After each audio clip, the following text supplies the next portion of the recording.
सूर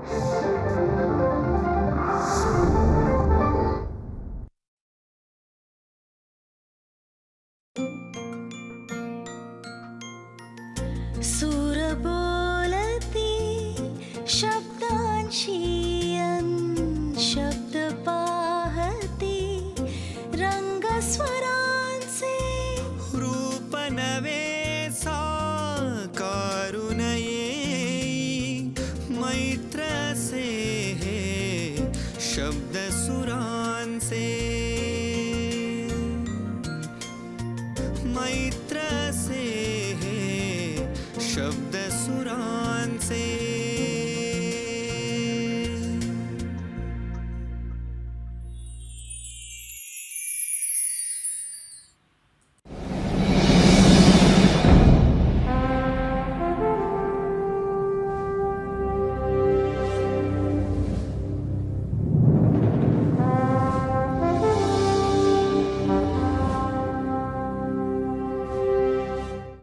ऑगस्ट महिना हा आपल्या भारतीयांसाठी फार खास आहे. भारतीय स्वातंत्र्याचा महोत्सव साजरा करणारा हा महिना. 15 ऑगस्ट 1947 रोजी भारताला स्वातंत्र्य मिळालं. जय हिंद. 150 वर्षांच्या पारतंत्र्यातून ही भारत भूमी स्वतंत्र झाली. हे स्वातंत्र्य मिळवण्याकरता वीरांनी, देशभक्तांनी, क्रांतिकारकांनी जीवाची पर्वा केली नाही. घरादाराची होळी केली, प्राणांची आहुती दिली.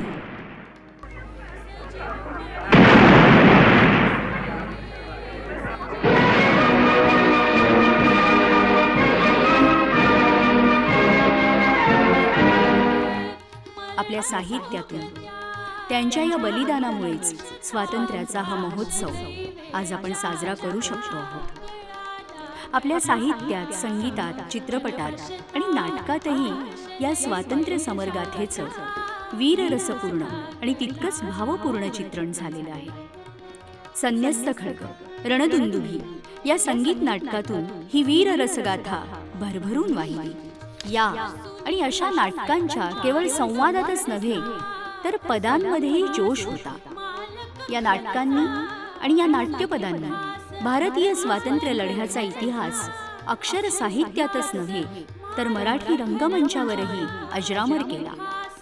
जगाच्या रंगभूमीच्या इतिहासात कदाचित हे एकमेवाद्वितीय असंच उदाहरण असावं. रसिक हो, ज्येष्ठ गायिका आणि अभिनेत्री मधुवंती दांडेकर आणि ज्येष्ठ अभिनेत्री निवेदिका आणि नाट्यसंगीताच्या अभ्यासक वर्षा जोगळेकर यांनी या इतिहासाचा एक सुंदर संगीतमय धांडोळा घेतला आहे. मैत्र हे शब्द सुरांचे या कार्यक्रमातला आजचा हा पहिला भाग.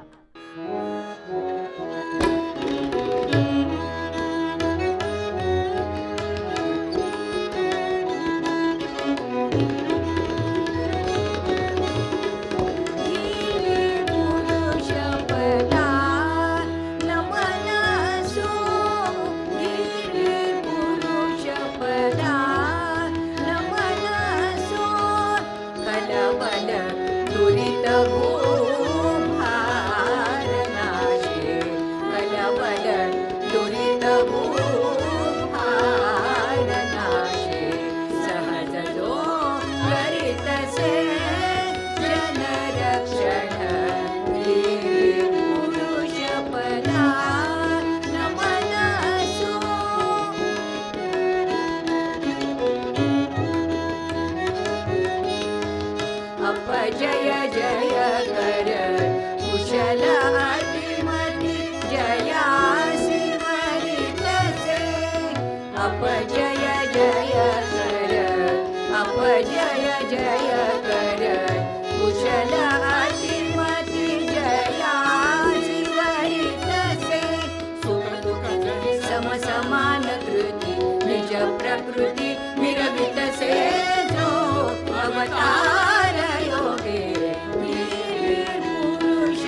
वाह वाह वाह, क्या बात आहे. नमस्कार रसिको. मैत्र हे शब्द सुरांचे या कार्यक्रमाच्या आजच्या भागामध्ये मी विघ्नेश जोशी तुम्हा सगळ्यांचे अगदी मनापासून स्वागत करतो. आज आपण गप्पा मारणार आहोत मराठी संगीत रंगभूमीवरील ज्येष्ठ आणि श्रेष्ठ गायिका अभिनेत्री मधुवंतीताई दांडेकर यांच्याशी. मधुवंतीबाई, आमच्या मैत्र हे शब्द सुरांचे कार्यक्रमामध्ये तुमचे अगदी मनापासून स्वागत करतो. नमस्कार. तसंच तुमच्या साथीदारांचेही स्वागत करूया. तबला साथ करणारे विद्यानंद देशपांडे, तुमच्याबरोबर गेली अनेक वर्ष ज्यांनी संगीत रंगभूमीवर काम केलं आहे आणि मराठी संगीत रंगभूमीचा ज्यांचा गाढा अभ्यास आहे त्या वर्षाताई जोगळेकर. पुढची पिढी गंधार दांडेकर, गायक चिन्मय जोगळेकर, गायिका पूर्णा दांडेकर, व्हायोलिन वादक प्रमोद जांभेकर, ऑर्गन साथ संजय गोगटे. मधुवंतीताई, गेली 50 वर्ष तुम्ही मराठी संगीत रंगभूमीवर कार्यरत आहात. म्हणजे तुमच्याकडे बघितलं की आम्हाला स्वयंवरमधली रुक्मिणी, सुवर्ण तुला, सौभद्र ही सगळी नाटकं अशी झरझर झरझर डोळ्यासमोरून जातात. आजही तुम्ही मराठी संगीत रंगभूमीशी निगडीत काही ना काहीतरी संकल्पना घेता. मग मराठी संगीत रंगभूमीवर भक्तिरंग असेल, वीररस असेल, अशा वेगवेगळ्या संकल्पना घेता आणि कार्यक्रम करत असता. आपल्या देशाला स्वातंत्र्य मिळून 75 वर्ष पूर्ण झाली म्हणून तुम्ही मराठी संगीत रंगभूमीशी निगडीत काहीतरी एक असा विषय घेतला होता आणि तो कार्यक्रम सादर केला होता. आधी त्या कार्यक्रमाची संकल्पना ऐकायला आवडेल. हो, जरूर. आज आपण स्वतंत्र भारतात राहत आहोत, परंतु भारताला स्वातंत्र्य मिळण्यापूर्वी म्हणजे 1947 सालापूर्वी अनेक वर्ष आपल्या देशावर परकीय आक्रमणं होत राहिली. आपल्या सुजलाम सुफलाम देशावर ह्या परकीयांनी अनेक स्वाऱ्या केल्या, इथे सत्ता मिळवली आणि सर्वात प्रथम म्हणजे आपल्या संस्कृतीवर घाला घातला. इथल्या जनतेचे हाल हाल झाले आणि म्हणून स्वतंत्र भारत हा परतंत्र झाला. परंतु आपला देश, आपली मातृभूमी स्वतंत्र व्हावी म्हणून अनेक जणांनी हौतात्म्य पत्करलं. स्वतःच्या सुखाची, आपल्या कुटुंबाच्या सुखाचीही पर्वा केली नाही आणि त्यामुळे देश परत स्वतंत्र झाला आणि आज आपल्या स्वातंत्र्याला 75 वर्ष पूर्ण होत आहेत. 75 वर्षाचा जो आपण आता विषय केला तर आपले आदरणीय माननीय पंतप्रधान नरेंद्रजी मोदी यांनी आझादी का अमृत महोत्सव साजरा करण्याचं जाहीर केलं. आणि मग माझ्या मनात आलं की ह्यात आपणही सहभागी व्हावं. पण कसं होणार? मग मनात एक कल्पना चमकून गेली की या कालखंडात म्हणजे स्वातंत्र्यपूर्व काळात आपल्या संगीत नाट्य क्षेत्रानेही आपल्या परीनं फार मोठा सहभाग दिलेला आहे, तर त्यांची ही कामगिरी समोर यावी. आणि दुसरी गोष्ट म्हणजे भारतीय स्वातंत्र्य लढ्यात संगीत रंगभूमीचं योगदान हा विषय घेऊन कार्यक्रम करायचा असं मी ठरवलं. आणि मला असं वाटतं की आजच्या काळात ह्या गोष्टी लोकांसमोर येणं आवश्यक आहे आणि म्हणून ह्या मुद्दाम नमूद व्हाव्यात असं एक माझ्या मनात आलं. आता आम्हा सगळ्या कलाकारांच्याबद्दल सांगायचं ते असं की आपण सगळे कलाकार हे कलाक्षेत्रातले आहोत, पण आधी आपण भारताचे, देशाचे नागरिक आहोत. तर त्यामुळे आपल्या कलेतून या हुतात्म्यांना, स्वातंत्र्य सैनिकांना मानवंदना द्यावी हा एक हेतू मनात आहे.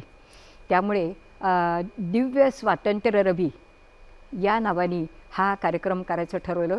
आता नांदीबद्दल सांगते. नेहमी आपल्याकडे संगीत नाटकात नांदीने सुरुवात केली जाते, म्हणजे कार्य निर्विघ्नपणे पार पाडावं, सफल व्हावं म्हणून परमेश्वराची प्रार्थना करायची, त्याचे आशीर्वाद घ्यायचे. पण नेहमी तुझ्या लक्षात आलं असेल की नांदी असते ती ही नेहमी शंकराची, शिवाची किंवा काही वेळेला गणेशाची, देवीची अशी असते. खरं तर मी तुम्हाला विचारणार होतो, आम्हाला प्रभुपदा असं किंवा नमन नटवर 2-3 नांदी गीतं ती सवयीची झालेली आहे. बरोबर आहे. पण ह्या वेळेला श्रीकृष्णाला वंदन करणारी अशी नांदी निवडली. याचं कारण नरवर, पराक्रमी, धैर्यवान असा जो श्रीकृष्ण, त्या श्रीकृष्णाला वंदन करणारी नांदी काकासाहेब खाडीलकरांनी आपल्या स्वयंवर ह्या नाटकासाठी लिहिलेली आहे. त्याचे शब्द आपण ऐकले तर असे आहेत: धीर वीर पुरुषपदा नमन असो, खल बल दुरित भूभारनाशी सहज जो करीत असे जनरक्षण. ह्याचा अर्थ अगदी उघड आहे. तो असा आहे की धीरवीर असा पराक्रमी श्रीकृष्ण, त्याला नमन असो. खल बल दुरित म्हणजे जे अन्यायी लोकांच्यावर, आपल्या जनतेवर जुलूम करणारे जे राजे, प्रजाजनांवर जुलूम करणारे, त्यांच्या ह्या दुरिताचा म्हणजे पापाचा भार भूमीला झालेला आहे.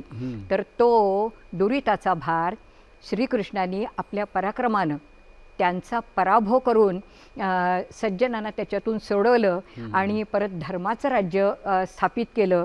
अशा पराक्रमी श्रीकृष्णाला वंदन केलं आहे आणि आपल्या आजच्या कार्यक्रमाचा विषयही तोच आहे. त्यामुळे ही नांदी मुद्दाम निवडली. आणि श्रीकृष्णाने भगवद्गीतेत म्हटलंच आहे, परित्राणाय साधूनाम विनाशाय च दुष्कृताम धर्म संस्थापनार्थाय संभवामी युगे युगे. हे असे सगळे हेतू आणि विचार ह्या कार्यक्रमाच्या मागे आहे. क्या बात आहे, क्या बात आहे. वर्षाताई, तुम्ही आणि ताई म्हणजे तुमचा अभ्यास इतका आहे. तुम्ही मराठी संगीत रंगभूमीवर काही नाटककार घेता, म्हणजे त्यांची नाटकं, त्यांची भाषा शैली, संवाद, म्हणजे प्रत्येकाची एक शैली अशी वेगळी आहे किंवा त्यांचे स्वभाव, त्यांची काही वैशिष्ट्य. तर असं काही सांगाल का एखादा नाटककार आणि त्या अनुषंगाने किंवा आजच्या विषयाच्या अनुषंगाने स्वभाव वैशिष्ट्य म्हणा किंवा त्यांचं कुठलं तरी एखादं नाटक उदाहरण म्हणून द्यायचं झालं तर? आत्ता आपण खाडीलकरांचीच नांदी बघितली. हो. तर नाट्याचार्य काकासाहेब खाडीलकर यांची सगळी संगीत नाटकं हा संगीत रंगभूमीचा सुवर्ण काळ होता. पु ल देशपांडेंनी त्यांच्याबद्दल असं म्हटलं होतं की नाट्यतीर्थावरचा तपस्वी सेनापती म्हणजे खाडीलकर. क्या बात आहे. ते लोकमान्य टिळकांना परमदैवत मानायचे. त्यामुळे वकील झाल्यानंतर ते टिळकांचे सहकारी झाले. अच्छा. आणि मग त्यांचे जे राजकीय विचार होते ते सगळ्या सामान्यांपर्यंत पोचवण्यासाठी ते नाट्यलेखनाकडे वळले. आणि पौराणिक कथा असली, ऐतिहासिक असली, तर त्या कथेचा वर्तमानाशी संबंध कसा जोडायचा हे त्यांनी फार चांगल्या तऱ्हेने केलं होतं. त्याचं उत्तम उदाहरण म्हणजे त्यांचं गद्य नाटक कीचकवध. आता ही कथा खरं तर पौराणिक आहे, म्हणजे पांडव जेव्हा अज्ञातवासात राहत होते तेव्हाची. पण त्यामध्ये कीचक बघताना लोकांना लॉर्ड कर्झनची आठवण यायला लागली. सैरंध्री म्हणजे जणू दास्यात पडलेली भारतमाता. आणि भीमाची जी जोरदार भाषणं होती ती बघताना लोकमान्य टिळकांचा धीरगंभीर आवाज लोकांना कळायला. हे सगळं बघितल्यावर इंग्रज सरकारने त्या नाटकावर बंदी आणली.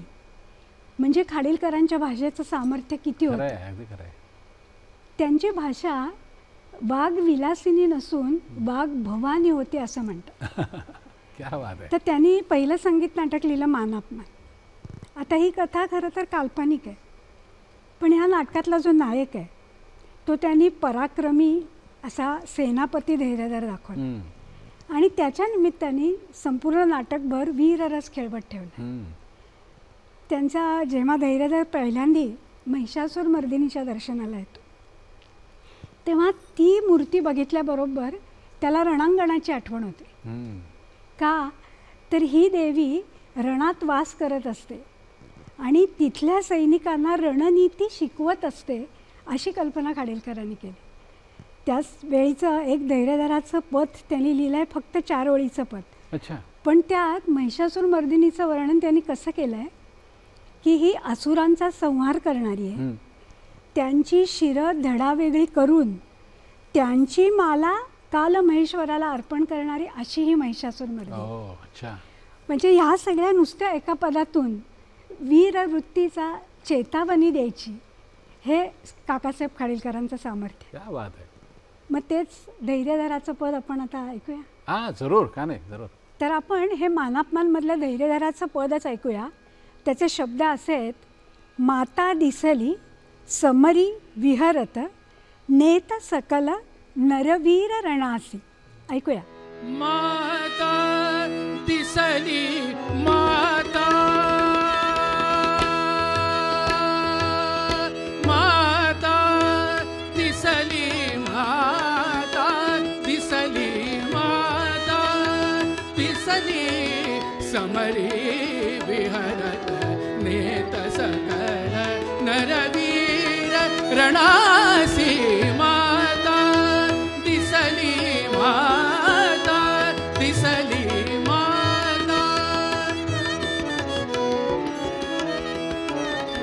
माता दिसली समरी विहरत नेत सकल नरवीर रणासी माता दिसली माता दिसली माता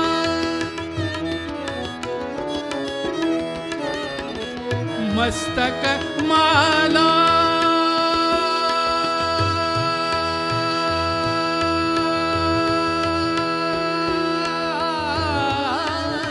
मस्तक माला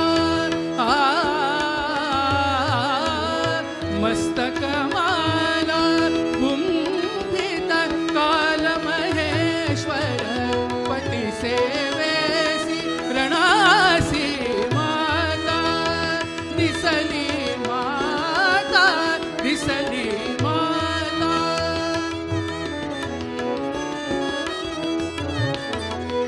शिकवित भक्ता रणलीला जणू शिकवित भक्ता शिकवित भक्ता शिकवित भक्ता रणलीला जणू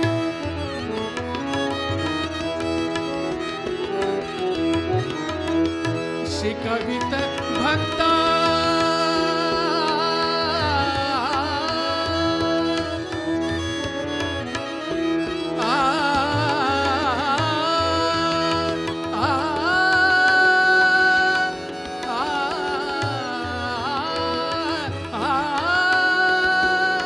भक्ता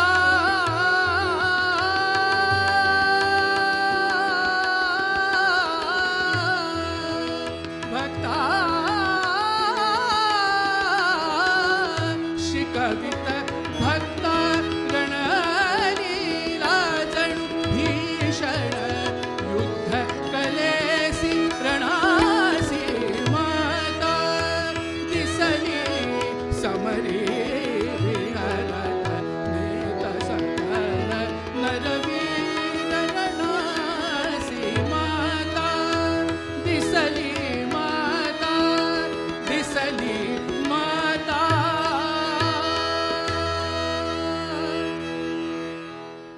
वा चिन्मय, क्या बात आहे. असा तो धैर्यधर डोळ्यासमोर उभा राहिला. मैत्र से हे शब्द सुरांचे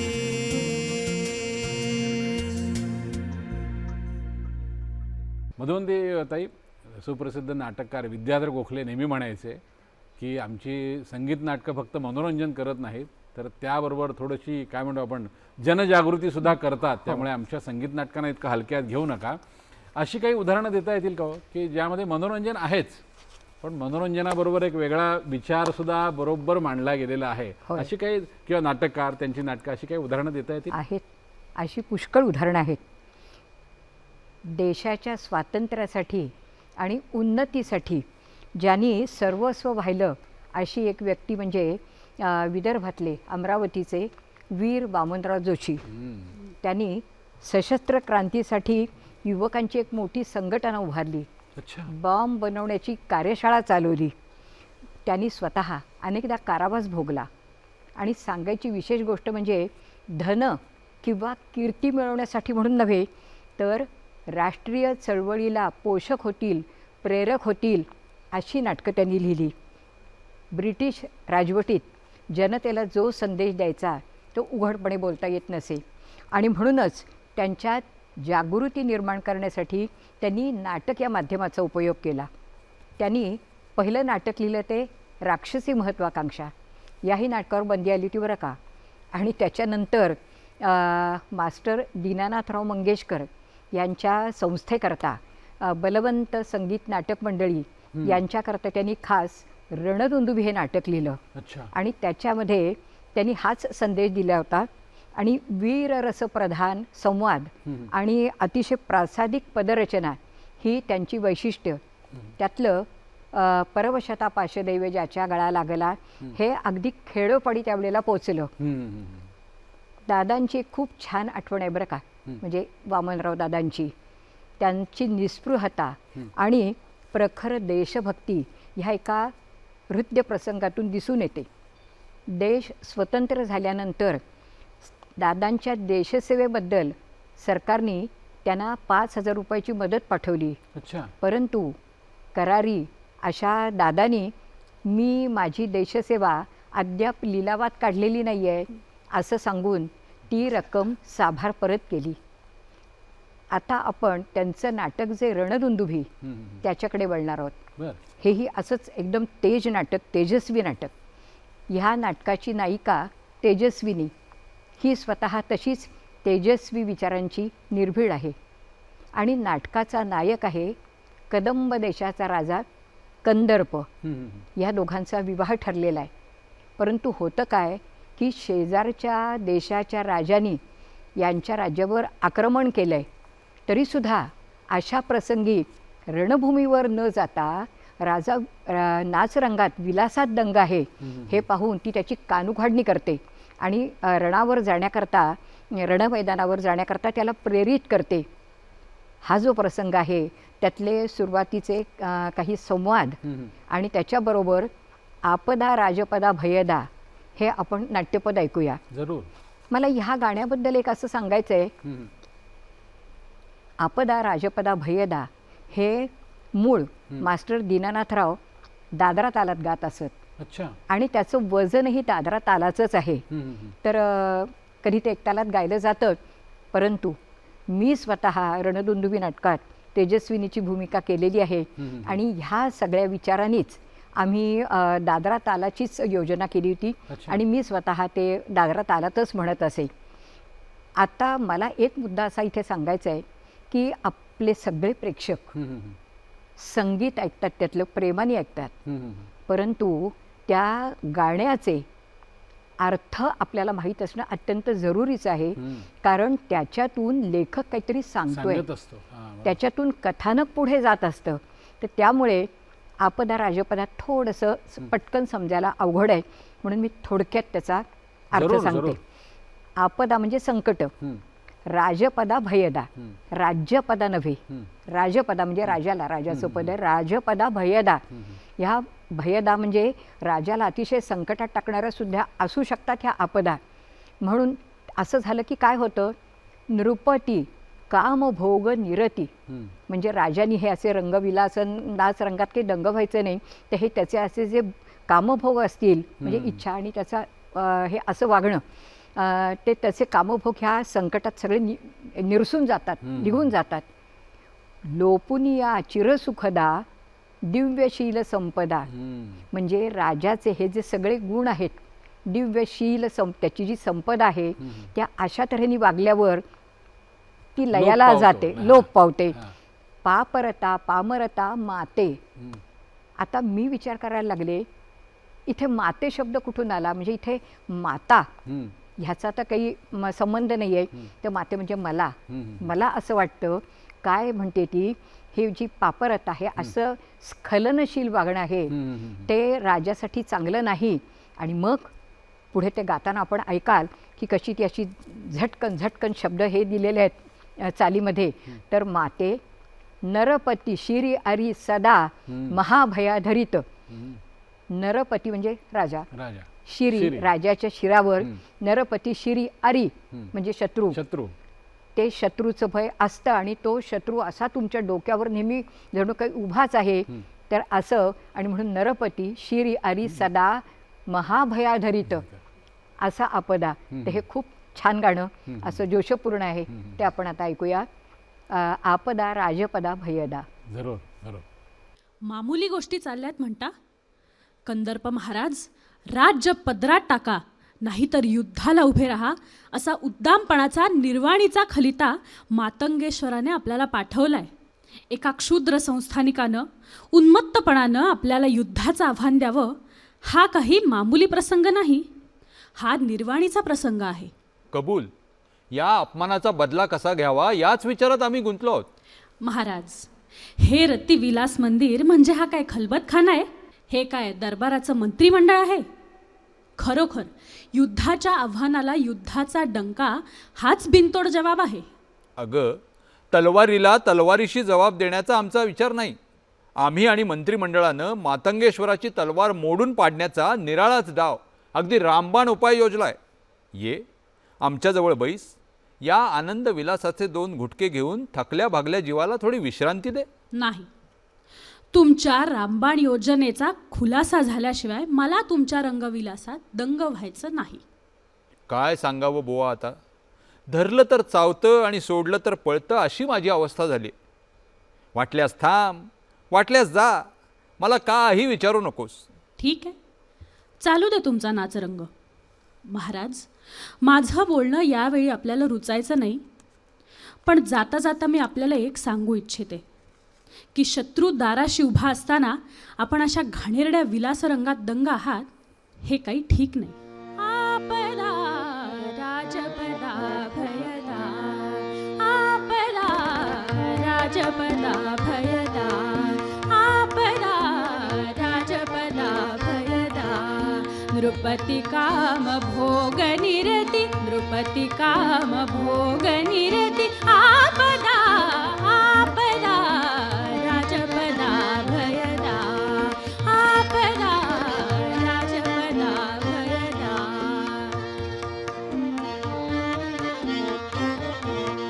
लोपुनी हा चिर सुखदा, लोपुनी हा चिर सुखदा. दिव्यशील संपदा, दिव्यशील संपदा. लोपुनी हा चिर सुखदा, लोपुनी हा चिर सुखदा.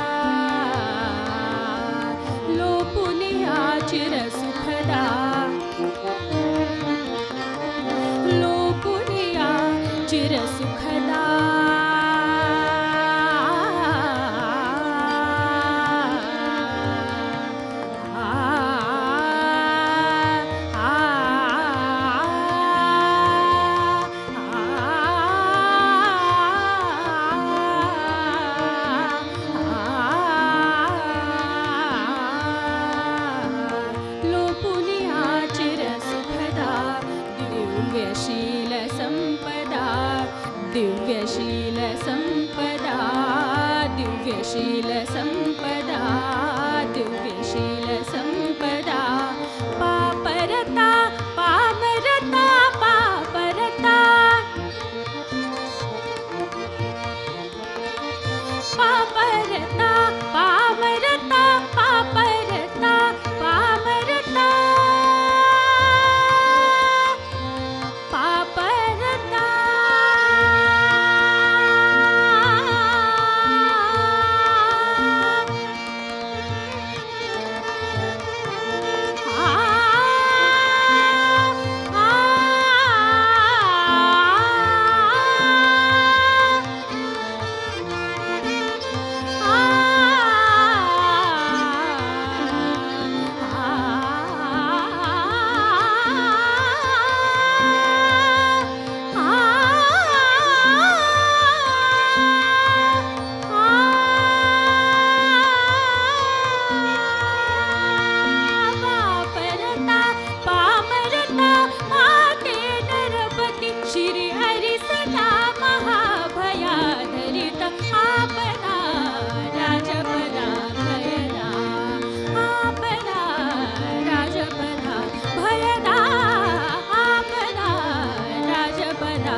अरे वाह, क्या बात है. मैत्र से हे शब्द सुरांचे.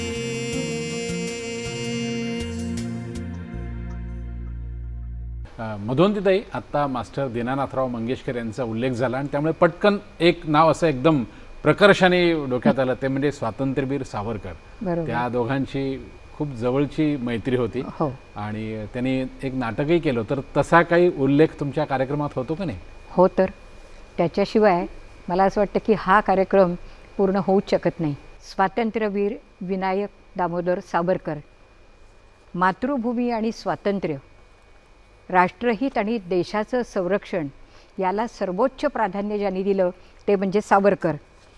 तुझं साठी मरण ते जनन, तुझं वीण जनन ते मरण, असं त्यांनी आपल्या स्वातंत्र्य देवतेचा, भारत मातेचा गौरव केलेला आहे. सावरकरांनीही आपले विचार, आपली तत्त्व ही जनतेसमोर मांडण्याकरता आणि त्यांना स्फुल्लिंग चेतवण्याकरता नाटकाच्याच माध्यमातून त्यांनी हे कार्य केलेलं आहे.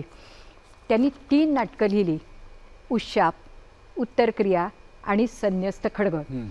यातलं आपण पाहणार आहोत ते आत्ता उत्तरक्रिया नाटकातला एक प्रवेश पाहणार आहोत. अच्छा. तर मला ह्याच्यात असं सांगायचं आहे की जणू ते ह्या नाटकातून असं सांगतायत की शत्रूंनी केलेला घात, क्रूरपणा आणि बेसावध राहू नका, असंच त्यांना जणू आपल्या ह्या संवादातून सांगायचं, हा संदेश ते देत आहेत.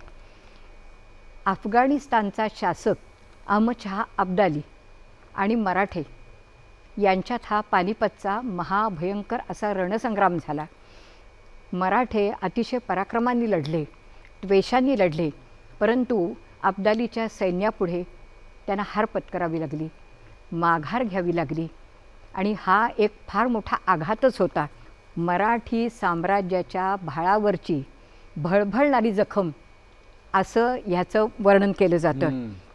यात लाखभर मराठे मारले गेले, स्त्रियांची अतिशय विटंबना केली गेली. तर सावरकरांनी हेच शल्य, हा जिव्हारी लागलेला पराभव उत्तरक्रिया ह्या नाटकात अतिशय जळजळीतपणा मांडलेला आहे. नरसंहार झाल्याने आणि आपली माणसं या संग्रामामध्ये कापली गेल्याने, मारली गेल्याने एका वेडीच्या रूपातून हा सगळा प्रसंग ते कसा उभा करतायत तो आपण पाहूया. जरूर. एका वेडीच्या रूपात उत्तरक्रिया ह्या नाटकातला ऐकूया. सोडा सोडा, मला आज जायचंय, मला शनिवार वाड्यात जाऊ दे, सोडा.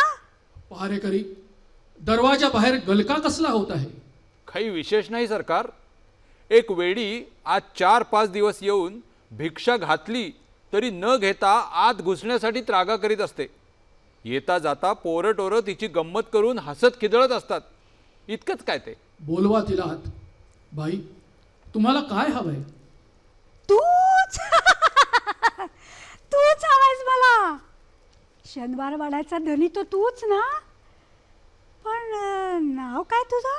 हा हा हा, मर्यादा सोडून अरे तुरे करशील तर. धटावू नका तिला असं. सांगा आमचं नाव तिला. आम्ही थांबवू तोपर्यंत ती जे जे विचारील ते सांगा तिला. बाई, श्रीमंत माधवराव पेशवे पंतप्रधान ते हेच. पेशवे माधवराव? पण त्यांच्या वडिलांचं? श्रीमंत बाळाजी पंत अर्थात नानासाहेब पेशवे. त्यांच्या वडिलांचं? बाजीराव बल्लाळ पेशवे. त्यांच्या वडिलांचं? बाळाजी विश्वनाथ पंत भट्ट. हेच पुढे पहिले पेशवे झाले. भट म्हणजे तू मूळचा भटच आहेस. झालं माझं काम. सध्या मला पेशव्या बिशव्यांशी काही काम नाही. मला एक भटजी हवा होता, कारण मला एक उत्तरक्रिया करायची आहे. काय? हो, आणि त्यासाठी भट हवा होता, भट. कोणाची उत्तरक्रिया करायची आहे तुम्हाला? नीट शांत होऊन बोला. कोणाची कोणाची उत्तरक्रिया म्हणून सांगू? अरे, शनिवार वाड्याचा जो धनी तोच भट म्हणून बोलाव आणि आमची उत्तरक्रिया कर. म्हणजे अंतराळात तळमळणाऱ्या आमच्या अतृप्त जीवांना उत्तम गती मिळेल. असे पानपती पडलेले सहस्त्रावधी अतृप्त जीवात्मे माझ्या स्वप्नात येऊन ओरडत असतात. ते माझे पतिराज, तो माझा तनय रणात झुंजत पडले रे. आणि ती माझी मुलगी, आई ग, रक्तबंबाळ केली ना त्या राक्षसानी. त्या माझ्या पतीची, माझ्या मुलाची, माझ्या मुलीची आणि तुझ्या काकांची. काय? हो. आमच्या काकांची, आणि भाऊसाहेबांची उत्तर क्रिया. होय, त्यांचीच. आणि तुझ्या भावाची सुद्धा, विश्वासरावांची. विश्वासरावांची? इतक्यात दचकतोस काय असा? पुढे आणखी ऐक. पुन्हा काय बोचलं माझ्या पायात? काचा, काचा. ज्या वाटेनं पाऊल टाकावं त्या वाटेवर पिसलेल्या बांगड्यांचे ढीकच्या ढीक. खरोखर बांगडी फुटली. त्या बांगड्यांचे तुकडे पायात बोचून बोचून रक्तबंबाळ झालं ना रे हे हृदय. त्या लाखो बांगड्यांची मला उत्तर क्रिया करायची. आणि त्या लाखांचं एक नाव पानिपत. मला पानिपतची उत्तर क्रिया करायची. आणि त्यासाठी तू भट. बाई, तू कोण, कुठली, वेडी आहेस का शहाणी आहेस ते काहीच कळत नाही. पण तू जर वेडी असशील तर तुझं हे वेड आमच्या पेशवाईतील सगळ्या शहाण्यांच्या शहाणपणाहून अधिक शहाणं आहे, यात काहीच शंका नाही. तू आता निश्चिंत राहा. ती पानपतची उत्तर क्रिया मी करतो. तू जा आणि तुझ्या नातेवाईकांची उत्तर क्रिया यथास्थित कर जा. तुला हवं ते साहित्य, अगदी दर्भान सुद्धा आमचे कोठीवाले पुरवतील. दर्भ? अरे वेड्या, मला दर्भ नकोत. मग दळभार हवे, दळभार. एकेका व्यक्तीच्या उत्तर क्रियेला दर्भ पुरतात, पण पानपतच्या उत्तर क्रियेला दळभार लागतात, दळभार. आमच्या भटजी बुवांना अजून उत्तर क्रियेचा अर्थच कळला नाही. पारेकरी, दिल्ली पानपत पुण्याच्या कुठल्या दिशेला आहे? उत्तरेला. हां, मग त्या उत्तरेला जिंकण्याची जी क्रिया ती उत्तर क्रिया. पानपती जे जे रणी झुंजले पडले त्या वीरांचं अपुरं कार्य, ती क्रिया पुरी करणं म्हणजे उत्तर क्रिया करणं. काय भटजी बुवा, आलं का ध्यानात? बाई, तुम्ही स्वतः होता की काय त्या पानपतास? मी कुठे होते ते मला काय विचारतोस? माझे हे केस तुला दिसत नाहीत? हे रक्ताळ डाग, हा ठणका, हे तुटलेले, तुडवलेले, राकटलेले, विस्कटलेले केस, त्यांना विचार मी कुठे होते ते. काय बोलता हे? उत्तर क्रियेला तू भटजी मिळालास, पण भटा थांब जरा. आधी उत्तर क्रियेचं साहित्य जमा करायला हवं ना. यास्तव वाजवा, रणढोल वाजवा, फुंका, रणशिंग फुंका, चेंदा, आधी त्या पिशाच्याला चेंदा. तो नजीब, तो सादुल्ला, तो बंगश, त्या सगळ्यांची हडकन हडक मला आणून द्या. त्या खऱ्या समिधा, मी आग आणि तू भट, आणि मग कर ती उत्तर क्रिया. या वेळाचा आनंद किती अपरंपार असतो. मला सहन होत नाही येतो. सोनपत, पानपत, तुमची आमची गेली पत. पादशहा हिंदू पत, घ्या घ्या सूड. साप विंचू मुंगूश पाल, मराठ्यानो करा वार. दिल्लीच्या बादशाहीचं पाडा रणात धूड. मग उत्तर क्रिया. आधी भाऊंचा सूड, विश्वासाचा सूड, पानपतचा सूड.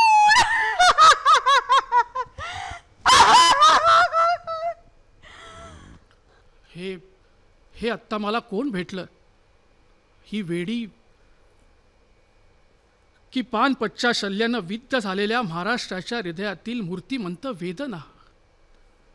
मी कुणाच्या किंकाळ्या ऐकल्या?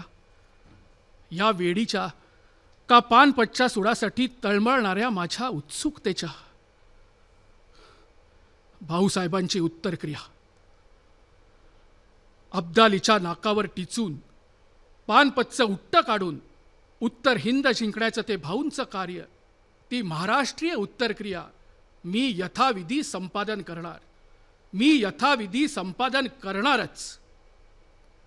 वा वा, क्या बात आहे वर्षाताई. खरं तर मधुवंतीबाई, हा प्रवेश ना नाटकात जसा सादर होतो तसा आपण करायला पाहिजे होता. हो हो, पुढच्या वेळी पण पुढच्या वेळेला. नक्की. पाहिलं ना किती ज्वलंतपणे हे सगळे विचार त्यांनी मांडलेले आहेत ते. बरोबर. मैत्र से हे शब्द सुरांचे.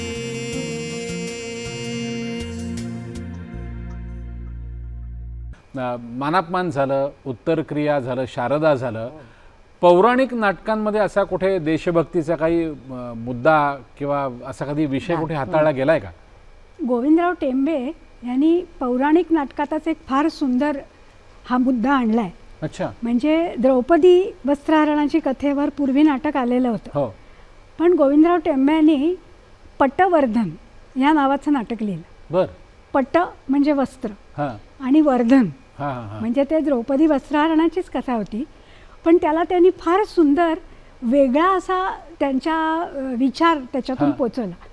त्याच्यात वेळ आहे राजसूय यज्ञ झालेला आहे. बर. पांडव एकदम वैभवाच्या शिखरावर आहेत. तर त्या यज्ञाच्या शेवटी कौरवांना पण तिथे बोलवलं आहे. मग त्यावेळी द्रौपदीला आहेर द्यायचा आणि कृष्णाची अग्रपूजा असा प्रकारचा कार्यक्रम आहे. कौरवांबरोबर शकुनी पण आला आहे. मग शकुनीने त्याच्या गांधार देशातले अतिशय सुंदर तलम झिरझिरीत असे शालू आणले. अच्छा. आणि ते द्रौपदीला तो आहेर करणार. त्यांच्या डोक्यात काय आहे की एकदा द्रौपदीने ती वस्त्र नेसली की ती प्रसिद्ध होणार सगळ्यांना. आणि त्याच वेळी स्थानिक जी विणकरांची वस्त्र होती ती त्यांनी बाजारात आणायला बंदी केली. अच्छा. म्हणजे त्यांचा व्यवसायच बंद पाडला आणि ती थोडीशी जाडी भरडी अशी आहे. तर त्यामुळे विणकरांची स्थिती हालाकीची झाली. ही सगळी गोष्ट कृष्णाच्या लक्षात आली आणि म्हणून तो द्रौपदीला जो काय उपदेश करतोय तो उपदेश सांगणारं एक पद आहे. बर. पदातून तो उपदेश केला. ते बघण्यासारखं आहे की त्यांनी शब्द पण इतके सुंदर वापरले. तर ते काय म्हणतात की तू तारिणी आहेस, तर तू तुझ्या देशातल्या विणकरांची जी स्थिती झाली आहे, प्रजा जी तळमळती आहे ती लक्षात घे आणि तू तुझ्याच देशातली वस्त्र नेस आणि तू राज्ञी आहेस, तेव्हा तू ह्या सगळ्या ह्याचा विचार करायला पाहिजेस. तर ह्याचा संबंध सरळ सरळ आपण जे चरख्यावर सूत काढायचो, खादी वापरायचो आणि परकीय कपड्यांची होळी केली करायचो, होती आपण. हां, बरोबर. हा जो सगळा भाग आहे तो त्यांनी इतका सुंदर रीतीने या नाटकात आणला आहे. आणि मग कृष्ण तिला उपदेश करतो, ते हे पद आहे. आणि आपण अनेक वेळा हे पद स्त्रियांच्या आवाजात ऐकलं आहे, पण नाटकात ते खरं पद पुरुषाचं आहे. हो का? हां. अच्छा. आणि त्याची 3 कडवी आहेत. बर. ती पण नेहमी म्हटलं तिसरं कडवं म्हटलं जात नाही. तर आज आपण ही सगळी कडवी ऐकणार आहोत. जरूर जरूर. तारिणी नववसन धारिणी, वसन पट, हा सगळा उल्लेख या नाटकामध्ये गोविंदराव टेंब्यांनी फार सुंदर रीतीने केला. अरे वा. तेव्हा ऐकूया तारिणी नववसन धारिणी. अरे वा, जरूर ऐकूया.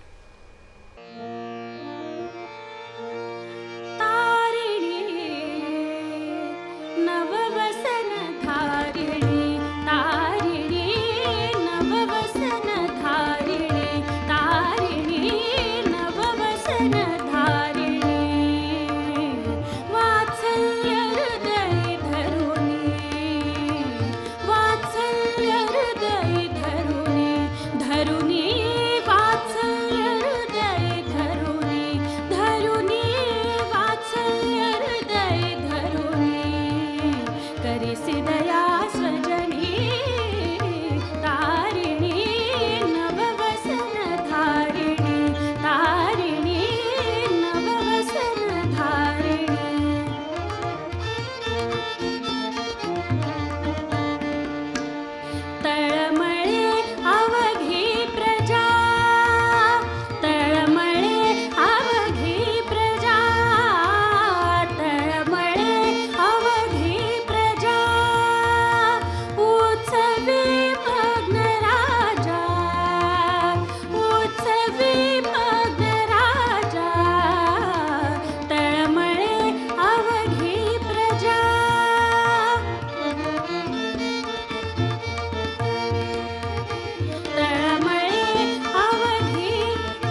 विसिराज्ञी पदा घोष विसिराज्ञी पदा हरुनिया दीना पदा हरुनिया दीना पदा होसी आदर्श सकल स्त्री जना होसी आदर्श सकल स्त्री जना स्वजन हितकारिणी तारिणी नववसन धारिणी तारिणी नववसन धारिणी तारिणी नववसन धारिणी नववसन धारिणी नववसन धारिणी.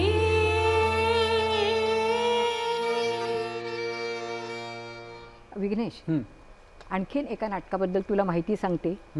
ते आहे सामाजिक, बर. पण त्याच्यामध्ये अत्र्यांनी फार सुंदर माहिती सगळी दिलेली आहे.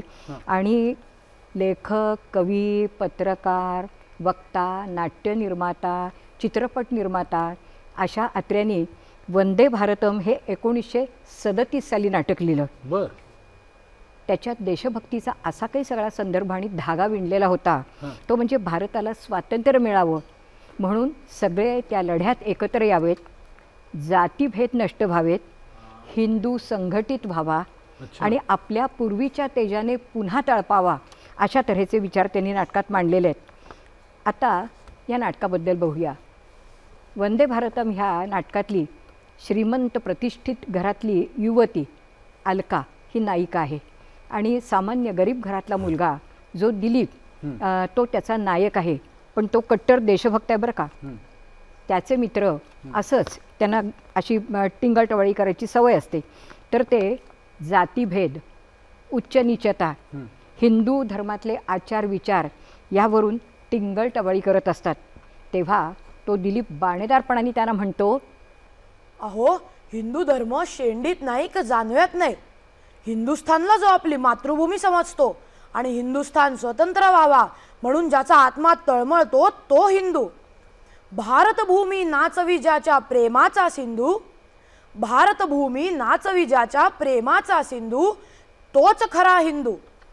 हिमालयाचा भव्य मुकुट तो शोभवी शीर्षाला, गंगा यमुना पवित्र सरिता भूषविती भाला. तो हा भारत नाचवी ज्याच्या प्रीतीचा सिंधू, तोच खरा हिंदू. जिथे निनादे ऋषीश्वरांची अजूनी वेदवाणी, क्या बात आहे. वीरवरांच्या पराक्रमाची अखंड जी खाणी.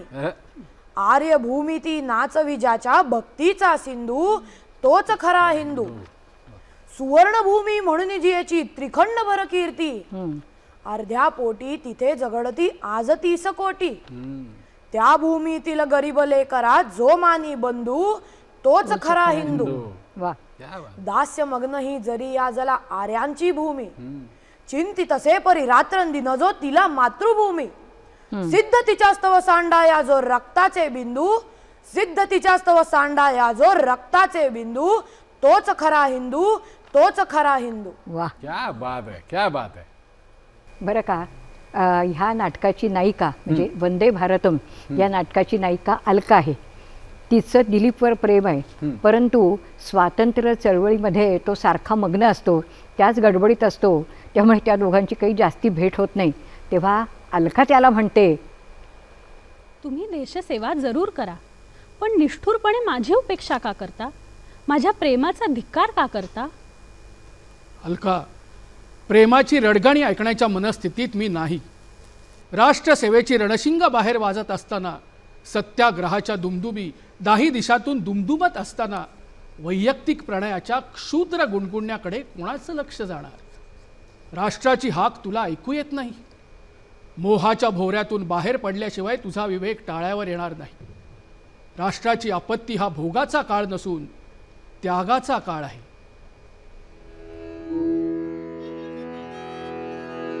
वाजेन भी चौघडा धडधडा, वाजेन भी चौघडा धडधडा, वाजेन भी चौघडा धडधडा. गगनी तिरंगी फडकत झेंडा, गगनी तिरंगी फडकत झेंडा, वाजेन भी चौघडा धडधडा.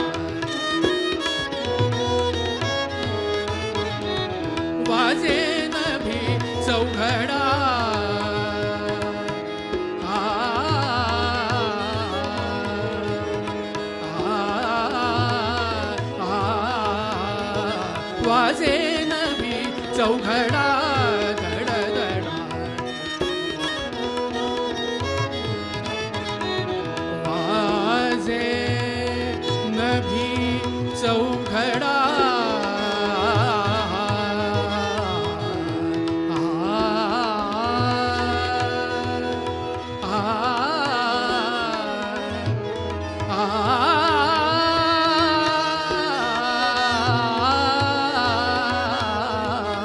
वाजे नभी चौघडा धडधडा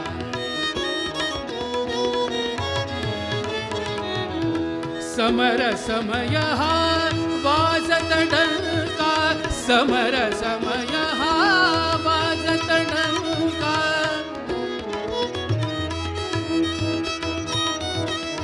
समर समय हा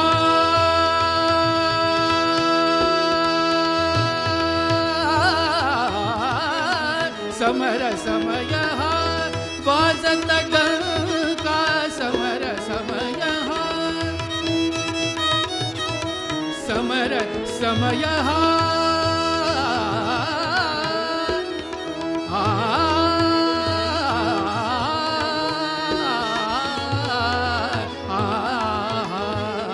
समर समय हा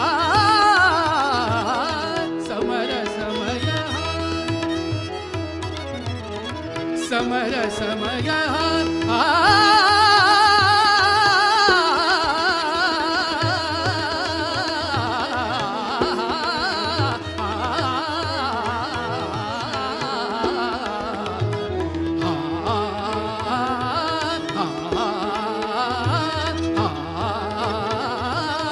समर समय वाजत डंका माय देश तुझ मारित हाका माय देश तुझ मारित हाका सुलत अघाडीस हा जरी पटका सुलत अघाडीस हा जरी पटका वाजे नभी चौघडा धडधडा वाजे